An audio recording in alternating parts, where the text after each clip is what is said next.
आज का हमारा टॉपिक है आयरन डेफिशिएंसी एनीमिया और न्यूट्रिशनल डेफिशिएंसी एनीमिया। हम उसमें देखते हैं पहले definition. Iron deficiency anaemia is defined as a does not have enough iron. Means हमारे शरीर में योग्य मात्रा में आयरन नहीं होता है। उसकी वजह से हीमोग्लोबिन बनने में दिक्कत आती है। इस कंडीशन को हम आयरन डेफिशिएंसी एनीमिया कहते हैं। हम आयरन डेफिशिएंसी एनीमिया में देखने से पहले आयरन क्या है उसके बारे में हमें जानना चाहिए। What is iron, function of iron, source of iron, excretive बोले तो लॉस ऑफ आयरन, उसके बारे में हमें जानना अति आवश्यकता है। First of all, what is iron? Iron क्या है? Iron is a essential metal is a present in the human body. Iron ऐसी इसेंशियल मेटल या इसेंशियल मटेरियल है हमारे बॉडी में जो बहुत ज़रूरी है और हमारी बॉडी में प्रेजेंट होती है। फंक्शन ऑफ आयरन, आयरन का क्या फंक्शन होता है हमारे शरीर में? जो आयरन का फंक्शन होता है हीमोग्लोबिन और मायोग्लोबिन दोनों में ही रहता है। फर्स्ट हम देखते हैं हीमोग्लोबिन। हीमोग्लोबिन में क्या फंक्शन होता है?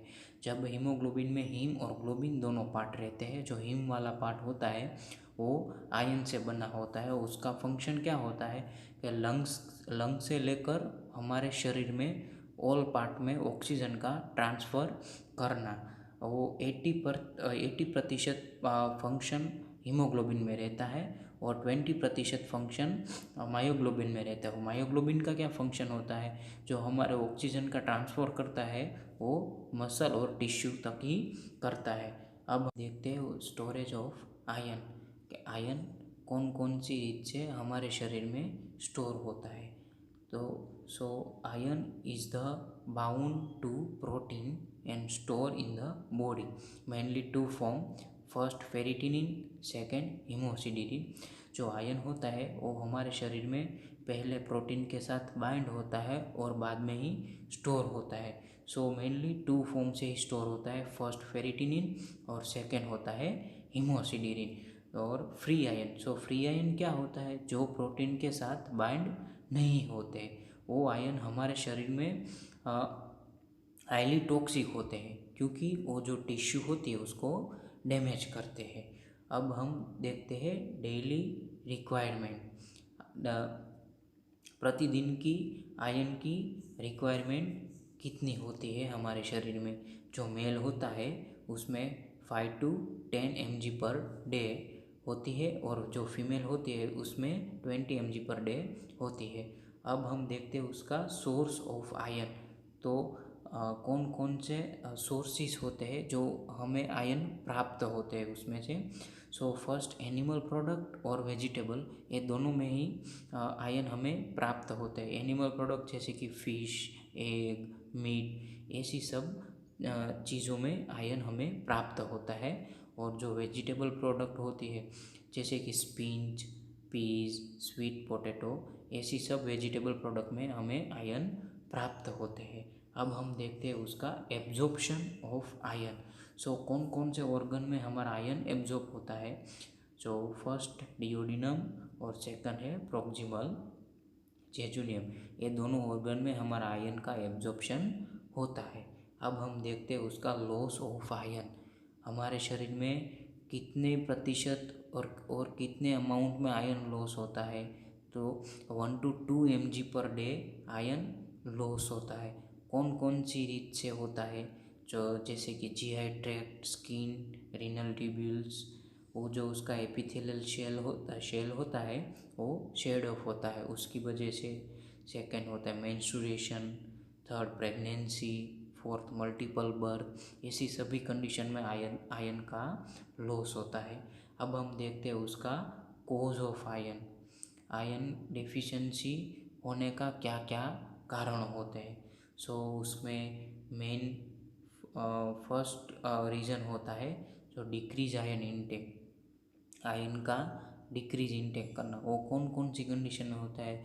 जब कोई बच्चा मिल्क का इनटेक ज़्यादा लेता है जो मिल्क में आयरन का अमाउंट इतना ज़्यादा नहीं होता, तो उस कंडीशन में आयरन डिफिशिएंसी एनीमिया होता है।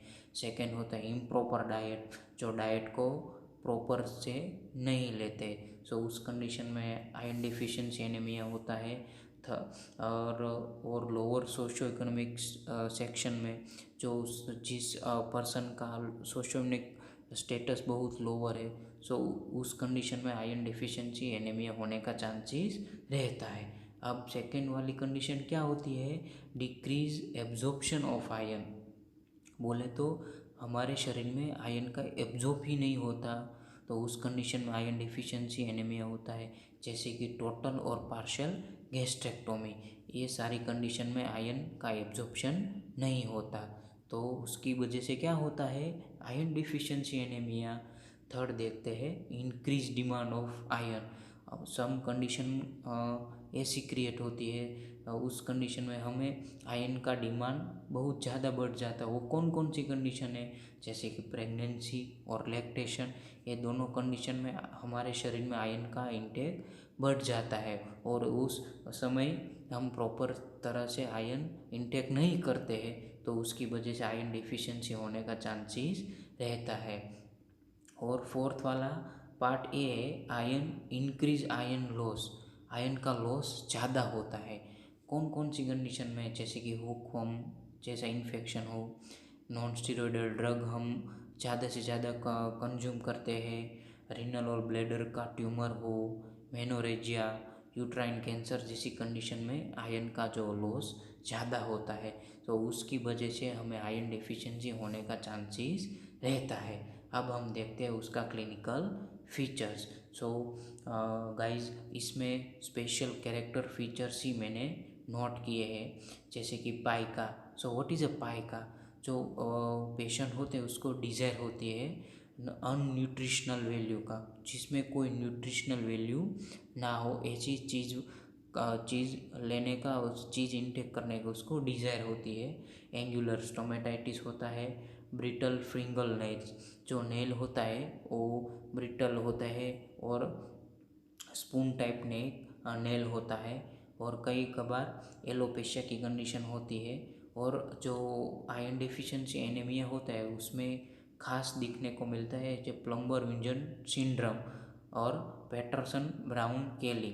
वो क्या होता है, जो हमारे इसोफेगस है उसमें ग्रोथ होता है, वेब लाइक ग्रोथ होता है, उसकी वजह से हमें स्वेलोइंग होने में डिफ़िकल्टी आती है। सो उस कंडीशन को हमें पैटरसन ब्राउन केली बोलते हैं, या प्लम्बर विजन सिंड्रोम बोलते हैं। सो उसकी ट्रीटमेंट क्या होती है, हमें उसमें आयरन डेफिशिएंसी की वजह से ही ये सिंड्रोम होता है, तो उसमें हम आयरन थेरेपी देंगे। और जो डिफ़िकल्टी आती है स्वेलोइंग करने में, तो उस कंडीशन में हमें मैकेनिकल डायलेशन करना